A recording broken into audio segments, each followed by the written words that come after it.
Namaste and good morning, everybody. I'm here with my coffee. I got my incense going, and today is going to serve as the first video in a new series that I thought of creating just the other day that I'm going to call Coffee and Koans, where first thing in the morning I sit here and I get my coffee and I sit down, hit record, and I share with you all my favorite koans. And if you don't know what koans are, what they are they are based in Zen Buddhism, and they are typically very confounding and nonsensical answers or statements, whether it's between two Zen masters or if it's the answer that a Zen master gives to a student that's asking a question. And what they're meant to do is cause an abrupt silencing of the mind, because the answers that are given are very often paradoxical and transcend the level of rational thinking. I felt like a good way to open this series would be to talk about one of my favorite koans, which involves Bodhidharma, who is actually proposed to be the founder of Zen Buddhism. So I figured it would be a really good way to open up this series is to talk about a koan involving Bodhidharma, because Zen Buddhism is actually where these koans are used. And often if you go to like a Zen retreat or a Zen monastery and you involve yourself in that for any period of time, there's often a setup where you go and see the master once a day or once every few days, and he gives you a koan, and he sees what you have to say in response to the koan, and it's kind of a way of reading and basing where you're at and what comes about in your response to the koan. So, coffee and koans. I'm going to take a sip of my coffee here. And another thing I thought is this is also a really good way to, first thing in the morning, tune the mind into the divine, tune the mind into spirituality, into deeper levels of thinking, rather than just waking up and going about the day, to sit down with my morning coffee and talk about crazy spiritual shit. And these videos are going to be very short. I could probably give very long-winded explanations of these koans that I'm going to share with you, but I feel like that kind of defeats the purpose of the koan, is sitting there and thinking about it intensely. So I'm just going to tell you the koan, and then I'm going to tell you how I feel about the koan. And what I'll do is I'll say the koan to you, and then we'll sit in a moment of silence to kind of let it marinate a moment, let it sink in a little bit, and then I'll tell you how I feel about the koan. So, like I said, this koan involves Bodhidharma, who is seen to be the founder of Zen Buddhism. So, the koan goes as follows. Bodhidharma was sitting, probably meditating somewhere, whether he was in a cave or just wherever. He was sitting and meditating, and a student came to Bodhidharma and was very distressed. The student was very distressed, and he started talking to Bodhidharma, and he was telling him, Master, I'm so distressed. I've done all the practices, I've read all the scriptures, and I can't seem to pacify my mind. I've done all of the things, I've practiced all the methods, and still I have yet to pacify this mind. Please help me pacify my mind. And Bodhidharma looks at him for a moment, and then he says to the student, he says, "Bring your mind forth, and I will pacify it." The student sits in reflection for a moment, and after reflecting for a short period of time, the student says to Bodhidharma, he says, "When I look for my mind, I can't find it." And Bodhidharma says, "There, it's pacified."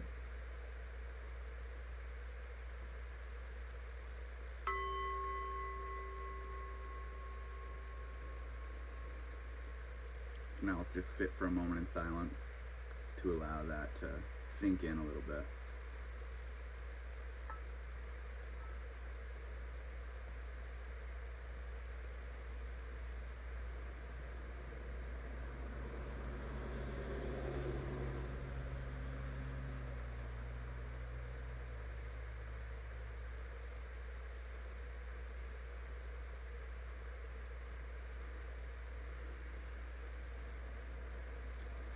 this is one of my favorite koans, and it's kind of the main reason why I'm sharing this as the initial introduction into this new series I want to make called Coffee and Koans. Not only because it involves Bodhidharma, who founded Zen Buddhism, but just because it has a deep place in my heart and it means a lot to me. And I've heard this koan described and articulated in different ways. And what's interesting is the way that it initially resonated with me was different than what I've heard it described as. And I've mainly heard it described in two different ways. The way that others have described it, and the way that it kind of came across when I initially heard this koan. So the first real description of that is that there is no mind. There essentially is no mind. So the student saying, when I look for my mind, I can't find it. Bodhidharma was basically saying, obviously, like, there is no mind. Boom, there it's pacified. We've pacified the mind. There we go. Problem solved. But if that explanation doesn't suffice for you, and that's also not really the explanation that I feel that resonates with me of what this meant. So here is the other explanation. The first explanation being there is no mind. The student kind of, in a roundabout way, realized that in his statement of saying, when I look for it, I can't find it. So Bodhidharma saying, there, it's pacified. He was in a way also saying, so what's the problem? You know, there is no mind to pacify. You can't even find what you're trying to pacify. So there you go. Boom. It's pacified. But the other explanation, and this was the explanation that I initially felt when I heard this koan, was that Bodhidharma told the student, bring your mind forth and I will pacify it. You're so distressed, bring this mind that is so distressed forth and I will pacify it using my magical Zen Buddhist powers. Because, you know, the student had faith in Bodhidharma for being such an advanced master, you know. So Bodhidharma played on that a little bit. Okay, bring your mind forth and I will pacify it for you. And the student sat and reflected, thinking probably, how do I bring this mind forth? How can I bring this mind forth? What is it I'm trying to bring forth? What is this mind that I want to pacify? And all of this reflection caused the student to come to the realization that when I look for my mind, I can't find it. Because do it yourself. What is the mind? What is the mind? Try to find the mind. And the very same thing goes for the self or the I. Try to find that I. And bring it forth. Bodhidharma is asking you to bring your mind forth, and then he'll pacify it. He'll make you enlightened. All you have to do is bring your mind forth. And the student realizes, probably in a frustrated, troubled state, he realizes, when I look for my mind, I can't find it. And Bodhidharma, of course, says, boom, there we go. It's pacified. And what this meant to me was that the student did just what Bodhidharma was asking him to do. And Bodhidharma did just what he said he was going to do. Bodhidharma told the student, bring your mind forth.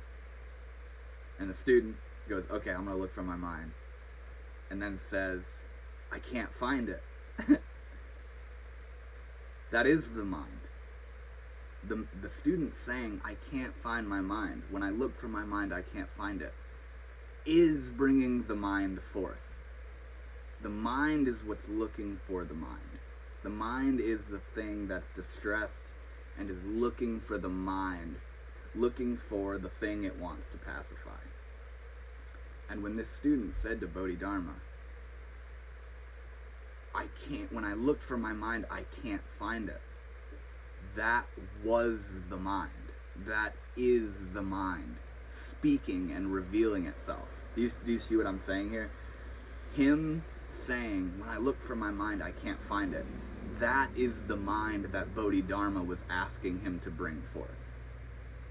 And it was kind of, in this sense, in this explanation, anything is the mind.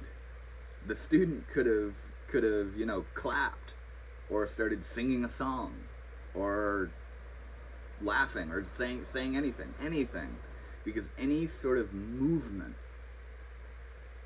is of the mind. Any sort of creation or activity or any sort of movement of the mind is the mind, whether you're looking for the mind or whether you're saying what you're thinking, you know what I mean? The student saying, I can't find my mind, is the mind. And him saying that to Bodhidharma was bringing the mind forth, just like Bodhidharma asked him to do. And I thought this was a very far out kind of explanation or initial feeling that I had in response to this koan. Because it's one of those things where if you aren't looking at it in a certain angle, you miss it. You think that the student's statement is very logical and very reasonable of, damn, when I look for the mind, I can't find it. But we miss that very movement of thinking that is the mind. The mind is looking for the mind. The mind is the thing that wants to pacify the mind. The mind is the thing that creates the layer behind itself that looks in and says, I need to pacify this or that. Do you see what I'm saying?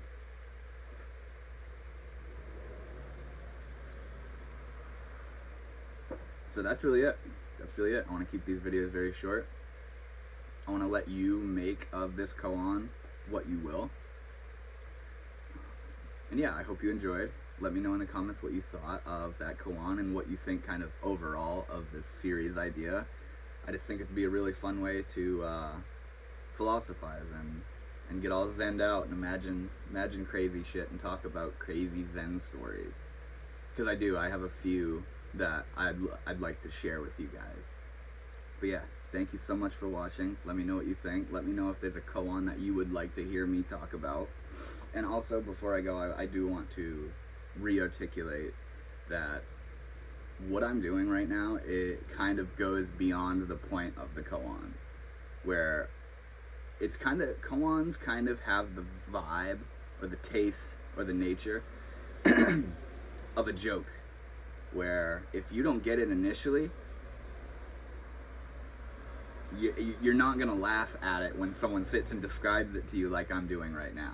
If someone has to describe a koan to you, if someone has to describe a joke to you, it's probably not going to be super funny. You know what I mean? The nature of the koan is the very same as the nature of a joke, where the recognition of it and the response to it are one and the same, simultaneous and spontaneously arising, where someone says the joke and you see the thing and it makes you laugh. That's the way koans work.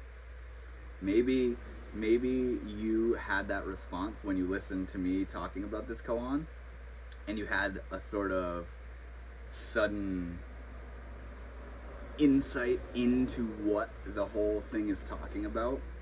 And yeah, if you did, let me know, because that would be really interesting to hear what it was that was brought about in you. But yep, that's it, everybody. Thanks so much for joining me. I hope you like this series. Let me know if there's any koans you want to hear me talk about in the future while I sip my coffee. Otherwise, have a wonderful rest of your day, and thank you so much for watching.